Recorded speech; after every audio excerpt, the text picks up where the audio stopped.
It's a matter of being able to be compassionate, being able to say what you have to say, but also listen to what the other person has to say.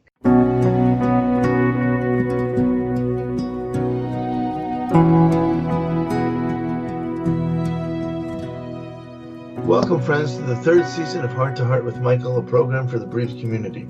Our purpose is to empower members of our community. This season, we're taking a longer view of grief. Can we find healing? Can we find peace? Today's show is Grief as a Lifelong Process. We're happy to welcome back our previous guest, Chana Sherebrin. Chana will tell us about her own journey through grief and the foundation that she works with. Chana Sherebrin is the retired director of the Art Craft Studio of the University of Western Ontario, Canada. She moved to Israel in 1997, where she continues to work as an art therapist in private practice, dealing mainly with trauma, bereavement, and depression with adult populations. She supervises practicum students and other art therapists and leads art therapy support groups of bereaved parents whose children have died in terrorist activities and in the army. Chana has presented in numerous international and national conferences in Canada, Israel, and the United States. She's published articles in magazines and book chapters, served on the executive committee of the Ontario Art Therapy Association, and is currently the immediate past vice president of Yahad, the Israeli Creative Arts Therapies Association. Chana resides both in Israel and in Canada, where she serves as chair of the registration and supervision in the Ontario Art Therapy Association. Chana, thank you for coming back to Heart with Michael. We're very, very happy to have you here. Your story was so exciting and so riveting that midway through we decided to turn this into a two-parter, a decision I will not regret. Thank you, thank you. I hope you won't. As a quick recap, you came here in the 1940s from Romania, which is in itself an incredible story. And if anybody missed it, they should go back and check out last month. You were the youngest of four children. You came here to Israel at a very young age. As that war ended, Israel's war for independence began. And very much in the last moments of that war, you lost your brother. Where along the line did you realize now, between 70 years ago and now, that you had not processed your grief for your brother? Well, I actually did process the grief, and you doesn't matter how many times you think that you did process the grief, when you have something new coming up, a new trauma, then somehow you need to go back, and I learned that very, very much on my own skin. I was diagnosed with multiple sclerosis when I was 45 years old.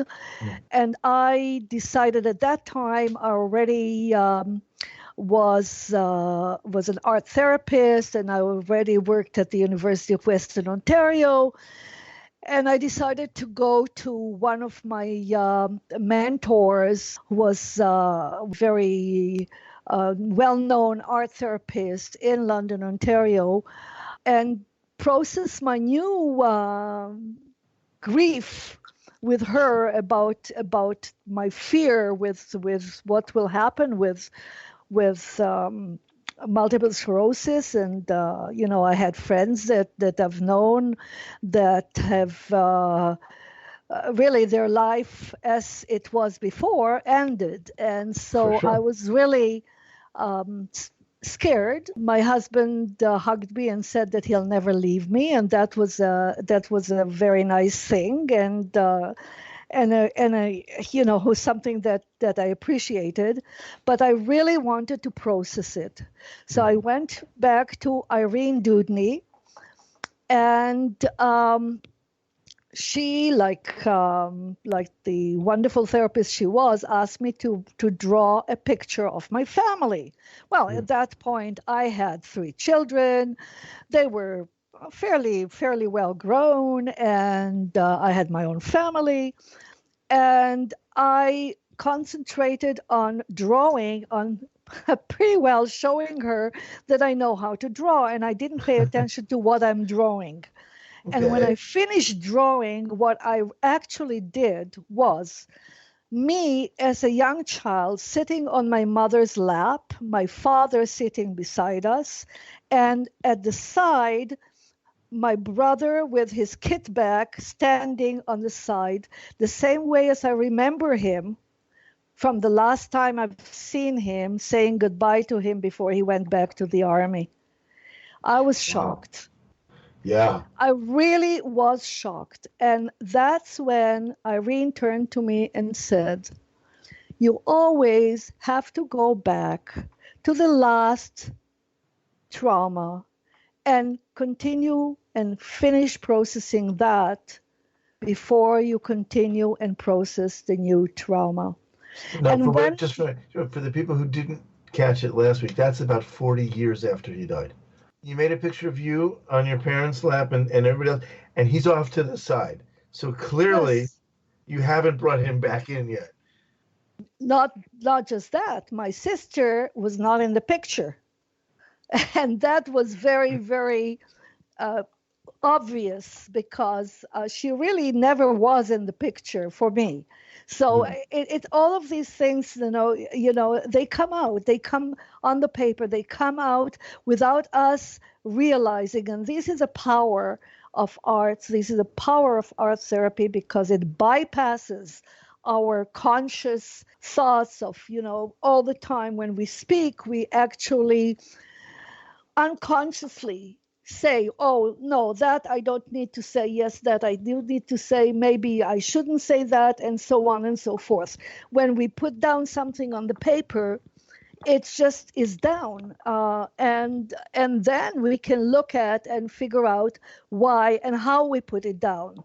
Now, every new trauma that happens does the same thing. It opens us up again. So you have to find a way of putting it back in a place to put yourself back together somehow, so that you can actually live with yourself and create. It's not as if, you know, people say get over trauma. You never get over. The best you can do is take it with you, move on. You incorporate it somehow, and you put it within your life in a certain place, in a certain way.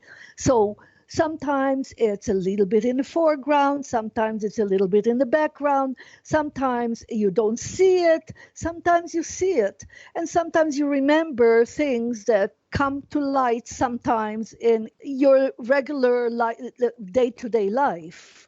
Well, then I'm at a loss for something, because I feel that now I'm assuming that I have in some way processed, or I'm continuing to process my own grief from 6.5 years. And sometimes I feel it and sometimes I don't, and it comes in waves. But you're talking about some 40 years plus minus after your loss. Had you not done this? I mean, to go back and, I mean, you must have processed something then in some way. Of course you do. Of course you process. Of course. But you remember what I said about the crayon box. You put the box back together. It's never going to be the same as it was before. Right. And so it's not. But so where do you get the need to go back and reprocess 40 years later? Did you? When you get a new trauma. Okay. And the new trauma is like giving the box again a bang from the back. So everything spills out again. So everything you've done, you have to go through again. So you have to reorganize yourself. Wow. It's not necessarily everything you've done, but you know already in a way how to gather it up because you've done it before. Wow. So you're not new at it. So it's perhaps more familiar. It's like riding a bicycle. You never forget how to ride a bicycle. Right.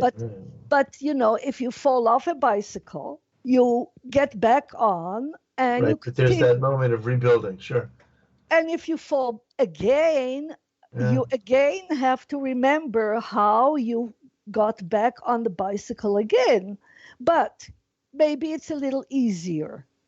Maybe because you remember that you've done it before. So what you're saying is we actually have to go through this. We have to reprocess this on a regular basis all the time. Right.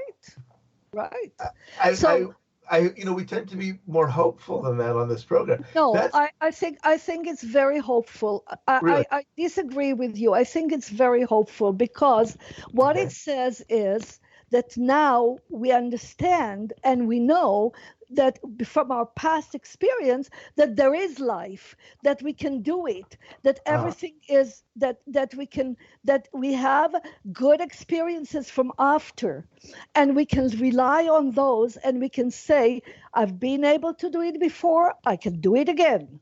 No I love problem. that because almost every single episode this year, we always come around to post-traumatic growth. And Yes. it's become a theme that we didn't expect would be a theme. But here we are again, and I think that's great. I take back what I said. I think that may be one of the most helpful things we've heard here in a long time, is that your ability to experience trauma and put yourself back together again, it becomes more natural and becomes more part of who you are. Is that Right. fair? Absolutely fair.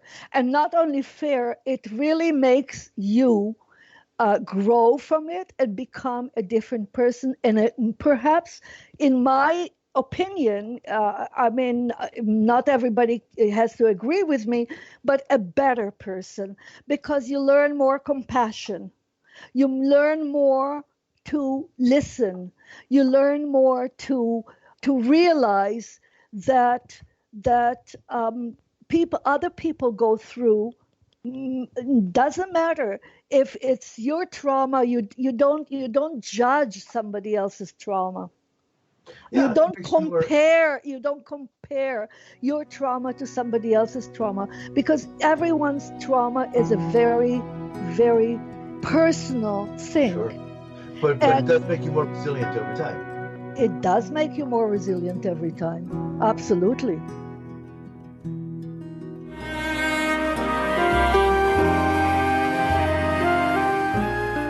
Home Tonight Forever by the Baby Blue Sound Collective. I think what I love so much about this CD is that some of the songs were inspired by the patients. Many listeners will understand many of the different songs and what they've been inspired by. Our new album will be available on iTunes, Amazon.com, Spotify. I love the fact that the proceeds from this CD are actually going to help those with congenital heart defects. Enjoy the music. Home Tonight Forever. Hi, my name is Jamie Alcroft, and I just published my new book, The Tin Man Diaries. It's an amazing story of my sudden change of heart as I went through a heart and liver transplant.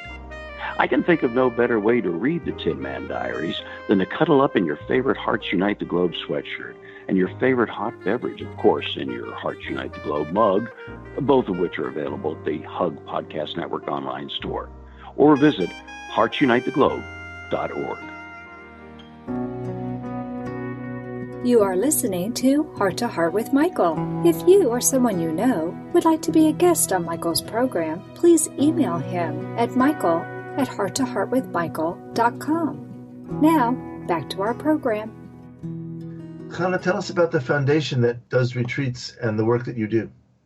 Well, it's the Kobe Mandel Foundation. It was founded by the mother of Kobe Mandel, mother and father, really, of Kobe Mandel, who was a 14-year-old boy who was killed. He and his friend were walking around a wadi, and they were caught and killed by some terrorists. And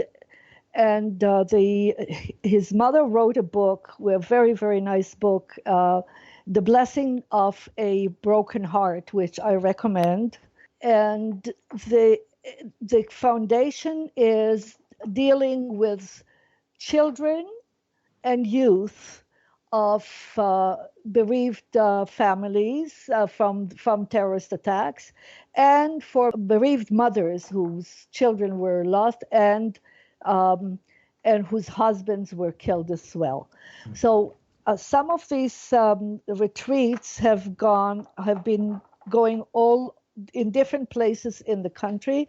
And whenever they have enough money, they take a certain number of women, usually around 25 to sometimes even more, to a hotel. and treat them to a nice time that in some cases is the first time that they're able to leave their family and have something done and be just with themselves and treat themselves.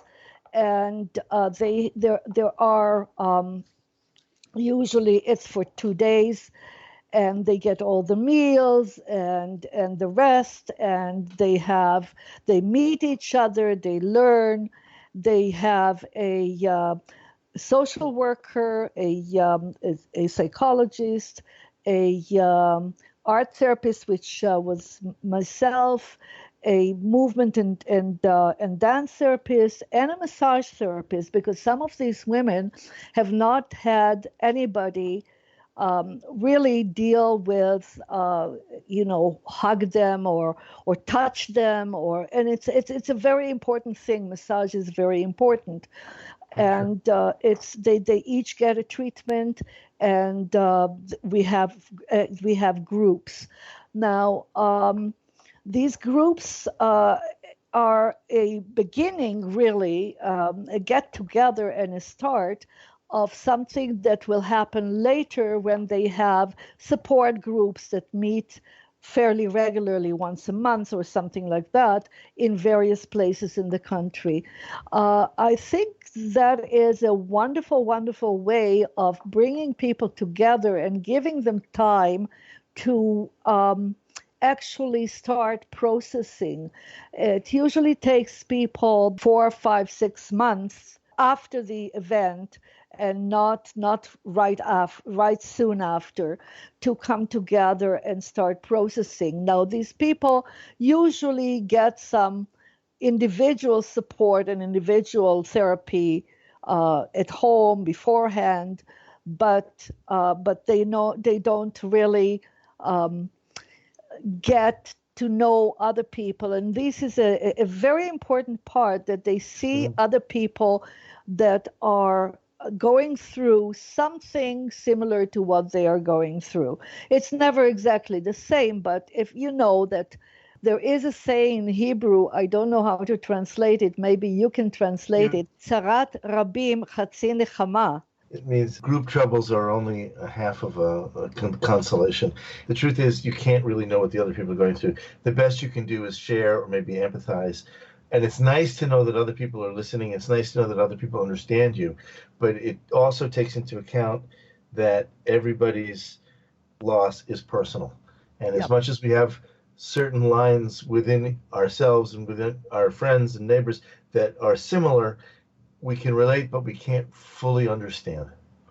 Correct, but we are listened to because these people know somewhat of what we're going through, and so it cuts through this process that if we go with friends and other people around, sometimes we have this feeling that people don't want to listen anymore. When we're together with a group of people that their whole purpose of getting together is to actually be able to tell their story and to listen to somebody else's story, that is a very important support.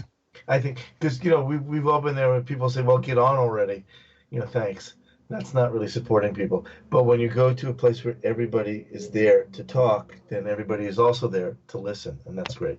You also have a framework to say, this is the time that we have, so let's make sure that we don't take up all the time, and we are also letting somebody else use the time. It's a matter of being able to be compassionate, being able to say what you have to say, but also listen to what the other person has to say. I was 5 hours old when I had my first surgery. Wow. The only advice I can really give someone like that is to be there for your family. This is life, and you have two choices. You either live it or you sit in a corner and cry. I am Anna Jaworski, and the host of Heart to Heart with Anna.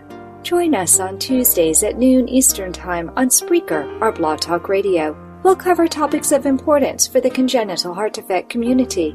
Remember, my friends, you are not alone. If you've enjoyed listening to this program, please visit our website, heartsunitetheglobe.org, and make a contribution.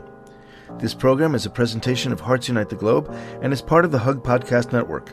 Hearts Unite the Globe is a nonprofit organization devoted to providing resources to the congenital heart defect community to educate, empower, and enrich the lives of our community members. If you would like access to free resources pertaining to the CHD community, please visit our website at congenitalheartdefects.com for information about CHD, hospitals that treat CHD survivors, summer camps for CHD families, and much, much more. You are listening to Heart to Heart with Michael. If you have a question or comment that you would like addressed on our program, please send an email to Michael Lieben at michael@hearttoheartwithmichael.com. Now, back to Heart with Michael. Hannah, this has really been a fascinating program, and I really like the way that you talk about grief as a lifelong process. I think those of us who are only 6 or 7 years in may not have realized that. And I think it's important that we all get that perspective. So what advice would you give to any of our listeners about how they can refocus their analysis of their grief to make more positive experience where they too can grow stronger and become more resilient? It's a very, very difficult question because each individual has their own way, their own resiliences. However, having said that, there are some things that we really can do. We can learn to be more focused. We can learn to truly be in the moment, and learning to look at what we have and working with what we have and look at what we can actually give, what we can share, what we can give to others. Even just to being there, even sending a note saying, we're with you, even something small like that gets us away from just concerning ourselves with ourselves. Sure. And the other thing is resilience. Each one of us has different ways, different kinds of resilience, and we have to find and see what our resiliences are.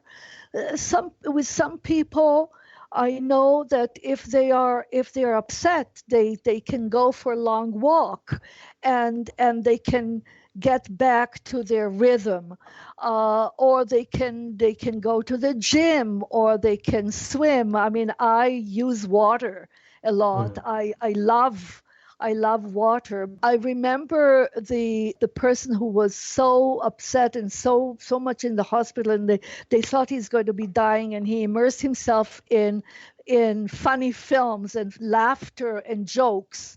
I mean, if that's what you need, music is something that people like, but something outside of yourself that will bring you some joy as well.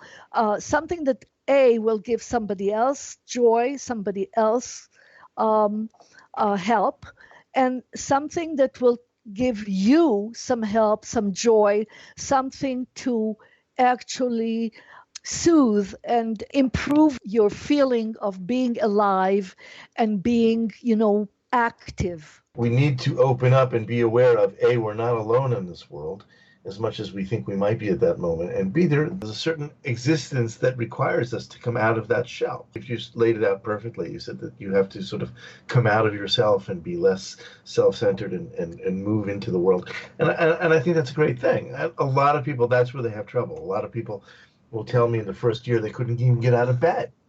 And now suddenly, they're doing big things.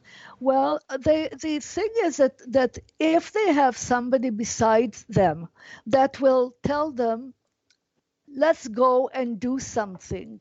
I realize that you cannot get out of bed, but let's do something in your bed. Maybe let's watch together a funny movie. In the beginning, maybe it might sound really terrible, but people get into it, and you get out of yourself. Reading. I know that, for example, I read all kinds of reality things, but then sometimes I like to read detective stories. Right, because it's just different. Because it's just completely takes my mind into something completely different. Right, I agree. Occupies me with something completely different. I think it's the natural state of humans to want to be in a more positive way. They want to be happy. I mean, that's why there are so many humans on the planet. We want to be happy. Even if we think we don't want to, we need to be happy. We need to bring ourselves back into a place where the world is okay. Well, as far as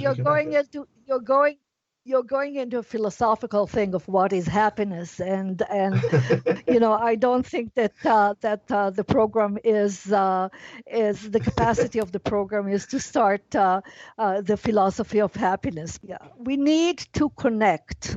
Yeah, for sure. We need connection. Different people connect in different ways, right? Right. But we do all have this need for connection, because we learn from the person that we connect with. The mother child or the caregiver and child, the child learns how they are connected through the person that they connect with. Yeah, I think so. I think we learn everything from other people. It's the connection, and we are built to have that kind of connections. Right. And when we are in a totally deep grieving situation, we are alone, and we get really, really sick if we are alone. Mm. So we need to be creative. Really need to create, because we are creatures of creation. We are created, and we are created to be creative. We are in the image, right? Yeah. So the image is creation. So we have this need for creation within ourselves, and the need for contact. Well, Hannah, I want to tell you that of all the conversations I've had with all the people over the last 2.5 years, this has been one of the most eye-opening, fascinating conversations about the meaning of life and who we are and what it means to be human in a way that I have not for a very long time experienced. And I want to thank you, Hannah Sherebrin, for sharing your life and your passion for art and the foundation that you work with, and so much more with us. It's been a terrific ride. So thank you so much for being here. Thank you. I'd like to remind everybody to please join us again at the beginning of the month for a brand new podcast. I'll talk with you soon. And until then, please remember, moving forward is not moving away. Thank you. We'd like to thank our patrons, Nancy Jensen, the producer of this program, and Vicki Lucas. You too can be a patron of our program just by joining Patreon, Patreon. Go to www.patreon.com/heart-to-heart, and you too can be a patron of Heart to Heart with Michael.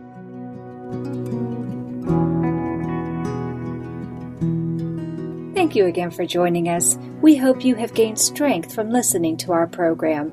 Heart to Heart with Michael can be heard every Thursday at noon Eastern Time. We'll talk again next time when we'll share more stories.